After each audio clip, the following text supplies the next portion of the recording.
മുകളിൽ പോയി കണ്ട കാഴ്ചയിൽ വിഷ്ണു ചിരിയടക്കി നിന്നു. ആനന്ദൻ കട്ടിലിൽ കമിഴ്ന്നു കിടക്കുന്നുണ്ട്. അവന്തിക മോള് ഉള്ള സ്ലൈഡെല്ലാം ആനന്ദന്റെ തലയിൽ കൊത്തുന്നുണ്ട്. വേദന കൊണ്ട് ഇടയ്ക്ക് അവന്റെ മുഖം ചുളിയുന്നുണ്ട്. ആരവാണെങ്കിൽ അച്ഛന്റെ മുതുകിൽ കാറോടിക്കുകയാണ്.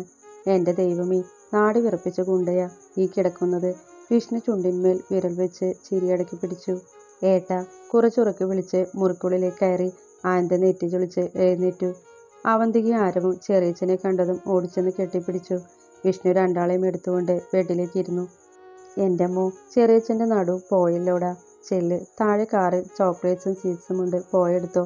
വിഷ്ണു രണ്ടാളെയും ചുംബിച്ചു. Thank you ചെയ്യച്ച. അവന്തിക വേഗം താഴേക്ക് ഓടി, പുറകെ ആരവും. എവിടെ ആയിരുന്നടാ ഇത്ര നാള്? ഇപ്പോഴാണ് നിനക്ക് വരാൻ തോന്നി? ഹാങ്ങറിൽ നിന്ന് ഷർട്ട് എടുക്കുന്നതിനിടെ വിഷ്ണുവിനെ രൂക്ഷമായി നോക്കിക്കൊണ്ട് ആനന്ദൻ ചോദിച്ചു. വിഷ്ണു ഒന്ന് ചിരിച്ചേയുള്ളൂ. പെട്ടെന്നാണ് അവന്തികയുടെ ഉറക്കെയുള്ള കരച്ചിൽ കേട്ടത്. ആനന്ദൻ വേഗം താഴേക്കോടി. വിഷ്ണു. അവൻ താഴേക്ക് ചെല്ലുമ്പോൾ അവന്തിക എടുത്തുകൊണ്ട് ആരൂട്ടൻ നിൽക്കുന്നുണ്ട്. അവന്തിക ചിണുങ്ങി കരയുന്നുണ്ട്.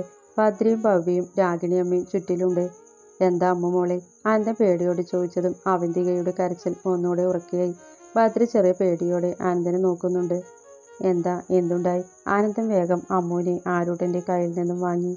മോളൊന്ന് വീണു. ആനന്ദൻ അവളെ ദേഷ്യത്തോടെ നോക്കി. കാറിൽ നിന്ന് പാപ്പം എടുക്കാൻ ഓടിയത് അമ്മൂട്ടി, വീണതും ഞാൻ എടുത്തു, ആരൂട്ടൻ പറഞ്ഞു. ആനന്ദൻ ഭദ്രയെ ഒന്ന് നോക്കി. അവൾ വേഗം തല താഴ്ത്തി. അവൻ അമ്മുവിന്റെ മുറിഞ്ഞ കാലിൽ ഒന്ന് ചുംബിച്ചൂതി. ആ, വാവ് മാറിയല്ലോ.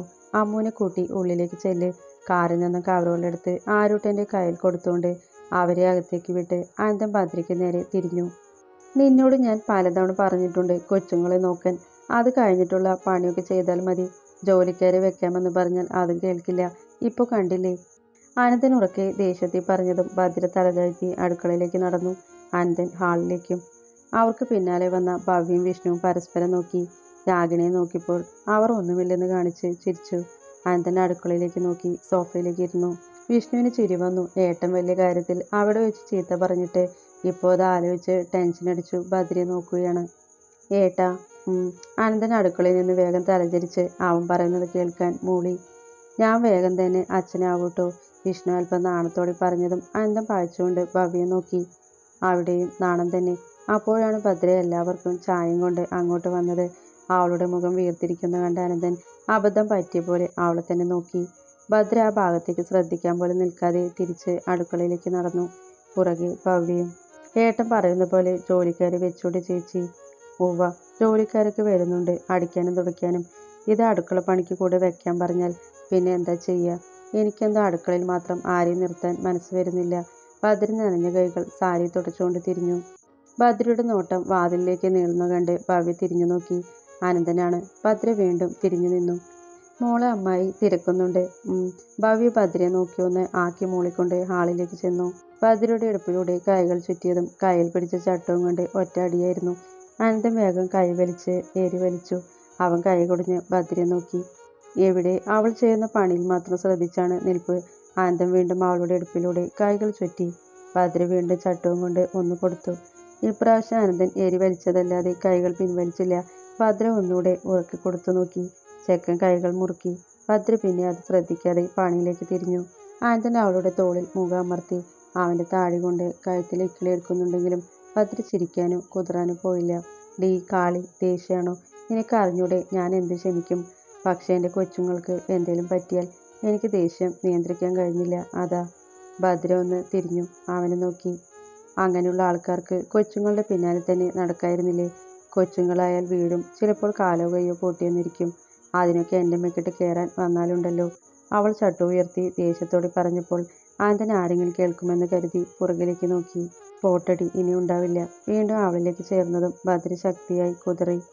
ഇനി ഉണ്ടായാൽ അപ്പോൾ തന്നെ എൻ്റെ നാവിൽ നിന്ന് നല്ലത് നിങ്ങൾ കേൾക്കും. എവിടെയാണെന്ന് നോക്കില്ല, നല്ലത് പറയും ഞാൻ. എൻ്റെ തനിസ്വരൂപം എടുപ്പിക്കരുത്, ഭദ്ര ദേഷ്യത്തോടെ പറഞ്ഞു നിർത്തി. ഏത് തനിസ്വരൂപം? അതാണോ? അനന്ത പുരിക ഉയർത്തി വഷളം ചിരിയോടെ പറഞ്ഞതും ഭദ്ര വേഗം തിരിഞ്ഞു നിന്നു. ഇല്ലെങ്കിൽ ചിലപ്പോൾ ചിരിച്ചു പോവും. പറബതു, അതാണോ? അതാണെങ്കിൽ എനിക്ക് എന്തായാലും കാണണം, കണ്ടിട്ട് കുറച്ചായി. ആനന്ദൻ അവളുടെ പിൻകഴുത്തിൽ വെല്ലുകൾ ഓടിച്ചതും ഭദ്ര കഴുത്ത് വെട്ടിച്ച് തിരിഞ്ഞു. അവൾ ഹാളിലേക്ക് പോവാൻ നിന്നതും ആനന്ദൻ തടസ്സം നിന്നു. ഭദ്ര മെഴികൾ മാത്രം ഉയർത്തി ദേഷ്യത്തോടെ അവനെ നോക്കി. എപ്പോൾ കാണിക്കും? വാക്ക് പറഞ്ഞാൽ വാക്കായിരിക്കണം. ഭദ്രയുടെ ചുണ്ടിൽ പുഞ്ചിരി വിരിഞ്ഞെങ്കിലും അത് സമർത്ഥമായി അവൾ മറച്ചു. പറ, എപ്പോ കാണിക്കും? അനന്തൻ അടുത്തേക്ക് വന്നതും ഭദ്ര അവനെ തള്ളിമാറ്റി ഹാളിലേക്ക് നടന്നു. ഓ, മക്കൾ രണ്ടായി. ഇപ്പോഴും ചെറുപ്പമാണെന്ന വിചാരം. ഈ മനുഷ്യന് നാണോ മാനോ ഒന്നുമില്ല, ഭദ്ര പിറുപിറുത്തു. അന്ന് രാത്രി ശങ്കരനും വിലാസിനിയും എത്തിയിരുന്നു. മരുമകളെ കെട്ടിപ്പിടിച്ച് ചുംബിച്ചിട്ടാണ് വിലാസിനി തൻ്റെ സന്തോഷം അറിയിച്ചത്. ഭാവിക്ക് അത് പെട്ടെന്ന് ഉൾക്കൊള്ളാൻ കഴിഞ്ഞില്ല. വെറുതെ ചിരിച്ചു നിന്നു. നിധിക്കും ദേവിനും ഇതുവരെ കുഞ്ഞുങ്ങൾ ഉണ്ടായിട്ടില്ല.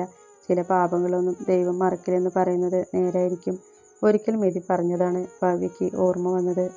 അന്ന് കിടക്കുമ്പോൾ അനന്തൻ കാലുകൊണ്ട് ഭദ്രയുടെ കാലിൽ തഴുകി. ഭദ്ര അറിഞ്ഞിട്ടും അറിയാത്ത പോലെ തിരിഞ്ഞു കിടന്നു. അനന്തൻ ശബ്ദം താഴ്ത്തി ഭദ്രയെ വിളിച്ചു നോക്കി. അച്ഛൻ എന്തിനാ അമ്മേനെ വിളിക്കുന്നേ? ആരോട്ട് എഴുന്നേറ്റിരുന്നു. ഏയ് ഒന്നുമില്ല, ഫുഡൊക്കെ ഫ്രിഡ്ജിൽ വെച്ചോന്ന് അറിയാൻ. അനന്തൻ ഞെട്ടിക്കൊണ്ട് എന്തൊക്കെയോ പറഞ്ഞു. അച്ഛൻ എന്തിനാ ഇപ്പോൾ ഫുഡ്? അപ്പോൾ കഴിച്ചില്ലേ? അമ്മൂട്ടി ചോദിച്ചു. അപ്പോൾ കഴിക്കാൻ പറ്റിയില്ല. ഇപ്പോഴാണ് നല്ല വിശപ്പും. ആ, ആരോട് പറയാൻ, ആര് കേൾക്കാൻ? അച്ഛൻ കുറച്ച് ദിവസമായി പട്ടിണിയാ. മക്കൾക്ക് അതൊന്നും പറഞ്ഞാൽ മനസ്സിലാവില്ല. ആനന്ദൻ ഒരു നെടുവീർപ്പിട്ട് തിരിഞ്ഞു കിടന്നു. ഭദ്രയുടെ അടക്കി പിടിച്ച ചിരി അപ്പോഴും കേൾക്കാം. പിറ്റേന്ന് നല്ല മഴയായിരുന്നു. ഞായറാഴ്ച പൊതുവെ വൈകിയാണ് എഴുന്നേൽക്കാറ്. പക്ഷെ കിടന്നിട്ട് ഉറക്കം വരാതെ ഭദ്ര എഴുന്നേറ്റു. സമയം 6:30 ആയിട്ടുള്ളൂ. ഭദ്ര മുടിവാരി കെട്ടി തോർത്തുമെടുത്ത് ബാത്റൂമിൽ കയറി. മുഖം കഴുകി ഇറങ്ങിയതും വാതിൽ തടസ്സം നിൽക്കുന്നവനെ കണ്ട് അവൾ ഉമിനീരിറക്കി. ഭദ്ര പോവാൻ നിന്നപ്പോൾ അവൻ അവളെ വലിച്ച് ഉള്ളിലേക്കാക്കി ഡോറടച്ചു. ഭദ്ര നനഞ്ഞ മുഖത്തോടെ അവനെ നോക്കി. ഞാൻ പുലർച്ചെ എഴുന്നേറ്റതാ. നീ എഴുന്നേൽക്കാൻ കാത്തിരിക്കുകയായിരുന്നു. ആനന്ദൻ പറയുന്നതിനൊപ്പം അവളുടെ അടുത്തേക്ക് ചേർന്നു. എന്തിന്? ആനന്ദൻ ഉണ്ടക്കണ്ണുകൾ വികസിപ്പിച്ചുകൊണ്ട് ചോദിച്ചതും ആനന്ദൻ അവളുടെ ചുണ്ടുകൾ കവർന്നിരുന്നു. ഭദ്ര പെട്ടെന്ന് അവനെ തള്ളി. ചേ, പല്ല് പോലും തേച്ചിട്ടില്ല. ഭദ്ര ചുണ്ടുകൾ തുടച്ചു. ഓ പിന്നെ. അവൻ വീണ്ടും അവളുടെ ചുണ്ടുകൾ കവർന്നു. ഇപ്രാവശ്യം ഭദ്രയ്ക്ക് അവനെ തള്ളിമാറ്റാൻ തോന്നിയില്ല. ആനന്ദൻ ഷവർ ഓൺ ചെയ്ത് അതിന് താഴേക്ക് രണ്ടാളും നിന്നു. ഭദ്രയുടെ ചുണ്ടുകൾ വിറച്ചിരുന്നു. മാറി നിന്നും അടർന്നു വീഴുന്ന സാരി തണുപ്പിന് ആക്കം കൂട്ടി. ആനന്ദന്റെ ചുണ്ടുകൾ മെല്ലെ കഴുത്തിലേക്ക് ഇഴഞ്ഞു. ഭദ്ര അവന്റെ തലയിൽ കൊരുത്തു പിടിച്ചു. ആനന്ദൻ മെല്ലെ മാറിലേക്ക് തലതാഴ്ത്തിയതും ഭദ്ര അവനെ പിടിച്ചു തള്ളി. ഗൗരവമായ മുഖത്തോടെ മീശ പിരിച്ചുകൊണ്ട് വീണ്ടും അവളിലേക്ക് അടുത്തു. ഭദ്ര പിന്നിലേക്ക് ചുവട് വെച്ചു. നിമിഷ നേരം കൊണ്ട് അവന്റെ മുഖം മാറി.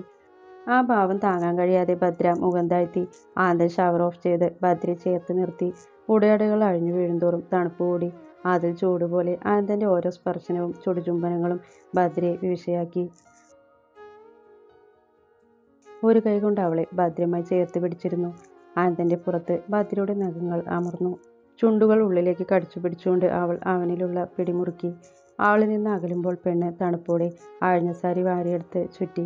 ആനന്ദൻ അത് കണ്ട് ചിരിയോടെ അവളെ പുണർന്നു. ഭദ്ര അവന്റെ നെഞ്ചിലെ ചൂടിലേക്ക് ചാഞ്ഞു. സ്കൂളിലെ ഇന്റർവെൽ സമയത്താണ് ഭദ്രയുടെ ഫോൺ ബെല്ലടിക്കുന്നത്. ആനന്ദനാണ്. ഭവ്യ പ്രസവിച്ചു എന്ന് പറയാനാണ്.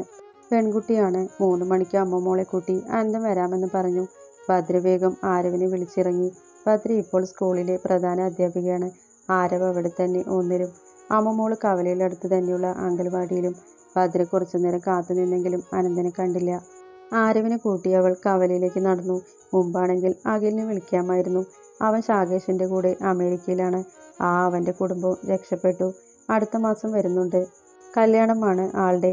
ഭദ്ര കുടനിവർത്തി നടന്നു. നല്ല വെയിലാണ്. രാത്രിയായാൽ മഴയും. ഈ വെയിൽ കൊണ്ട് വീട്ടിലെത്തിയാൽ തലവേദന വിളിക്കാതെ വരും. ആരവിനെ കൊടുവിലേക്ക് വിളിച്ചിട്ടും അവൻ വന്നില്ല. നടക്കല്ലേ ചെക്കൻ, ഓടുകയാണ്. കവലയിൽ കൂടി ആൾക്കൂട്ടത്തിന് നടുവിൽ ആനന്ദൻ അയാളെ പിടിച്ചു തള്ളി. അയാളുടെ നെറ്റി പൊട്ടി ചോര ഒലിച്ചിരുന്നു. മറിഞ്ഞു വീണ അയാളുടെ കോളറിൽ പിടിച്ചു വലിച്ചുകൊണ്ട് എഴുന്നേൽപ്പിച്ചു നിർത്തി. ഈ നാട്ടിൽ വന്ന് പെൺകുട്ടികളോട് തോന്നിയാസം കാണിക്കാൻ നിന്നാലുണ്ടല്ലോ, പെറ്റ തള്ളയ്ക്ക് നിന്നെ ഈ കോലത്തിൽ കാണാൻ കിട്ടില്ല, കേട്ടോടാ. ആനന്ദൻ അവനെ പിടിച്ചു തള്ളി സൈഡിൽ നിർത്തിയിട്ട ബുള്ളറ്റിനടുത്തേക്ക് ചെന്നു. സൂപ്പർ അച്ഛ. അമ്മ ബുള്ളറ്റിലിരുന്ന് കൈ രണ്ടും കൂട്ടി. സൂപ്പര്. നിന്റെ തള്ള അറിഞ്ഞാൽ എന്നെ എടുത്തിട്ട് അലക്കും. ആനന്ദൻ കണ്ണാടി നോക്കി പിരിച്ച മീശ താഴ്ത്തി വെച്ചു. അതിന് അമ്മ അയിഞ്ഞാലല്ലേ? അയില്ല, അമ്മൂട്ടി പറഞ്ഞു. അയില്ല അല്ലേടാ? അറിയില്ല. ആനന്ദൻ അമ്മൂടെ തലയിൽ ചുംബിച്ചുകൊണ്ട് സ്റ്റാൻഡ് തട്ടി ബുള്ളറ്റ് സ്റ്റാർട്ടാക്കി. കവലയിൽ കൂടി ആൾക്കൂട്ടം ചെറുതായി പിരിഞ്ഞു. ആനന്ദൻ പാടം വഴി വണ്ടി ഇറക്കിയതും ആരൂട്ടനും ഭദ്രയും വരുന്ന കണ്ടു. അപ്പോഴേക്കും ആരവോടി അച്ഛൻ്റെ ഒപ്പം കയറിയിരുന്നു. എന്താ അനന്തേട്ടാ ഇത്ര വൈകിയേ? ഭദ്ര പറഞ്ഞു നിർത്തി കവലയിലേക്ക് നോക്കി. ഓരോന്ന് പിറുപിറുത്തുകൊണ്ട് പിരിഞ്ഞു പോകുന്ന ആളുകളെ കണ്ട് ഭദ്രയുടെ നെറ്റി ചുളിഞ്ഞു. അവിടെ എന്താ? അവൾ ഒറ്റ പുരുക് ഉയർത്തി അനന്തനോട് ചോദിച്ചു. എനിക്കെങ്ങനെ അറിയാം? അനന്തൻ വലകൈ കൊണ്ട് താടിയും മീശയും അമർത്തി തുടച്ചു. ഭദ്ര സംശയത്തോടെ അമ്മുവിനെ നോക്കി. അവൾ വേഗം തലചരിച്ച് ആരൂട്ടനോട് വർത്താനം പറയുന്ന പോലെ ഇരുന്നു. ഭദ്ര ഒന്ന് നെടുവീർപ്പിട്ട് ബുള്ളറ്റിൽ കയറി. വണ്ടി തിരിക്കുമ്പോൾ ആടികൊണ്ട് ആവശ്യനായി കിടത്തിനെ കിഴിക്കുന്നവനെ ആനന്ദൻ കണ്ണാടിയിലൂടെ ക്രൂരമായി നോക്കി. അതിനിടയ്ക്ക് ഭദ്രയുടെ കൈ ആനന്ദന്റെ വയറിൽ മുറിയപ്പോൾ അവൻ പുഞ്ചിരിയോടെ അവളുടെ കൈയുടെ മേൽ തന്റെ വലം കൈ അമർത്തി. കവലയും പിന്നെയും ആടി നടന്നു. ഒന്നല്ല, ഒരുപാട്. അതൊക്കെ മക്കൾ കാണുമെങ്കിലും അമ്മയുടെ ചെവിയിൽ എത്തിയില്ല. എല്ലാവരും കരുതുന്ന പോലെ അത് ഭദ്രയെ പേടിച്ചിട്ടല്ല, മറിച്ച് ഭദ്രയോടുള്ള ഭ്രാന്തമായ പ്രണയം കൊണ്ട് തന്നെയാണ്. അത് നന്നായി അറിയുന്നത് മക്കൾക്കാണ്. തെറ്റ് കണ്ടാൽ അത് ചൂണ്ടിപ്പറയാൻ അച്ഛനെ പോലെ തന്നെ മക്കളും ധൈര്യമുള്ളവരാണ്. അച്ഛനെ പോലെ ശക്തമായി അതിനെതിരെ പ്രതികരിക്കുന്നവർ. അത് തന്നെയാണ് ആനന്ദിന് കിട്ടുന്ന ഏറ്റവും വലിയ സപ്പോർട്ട്.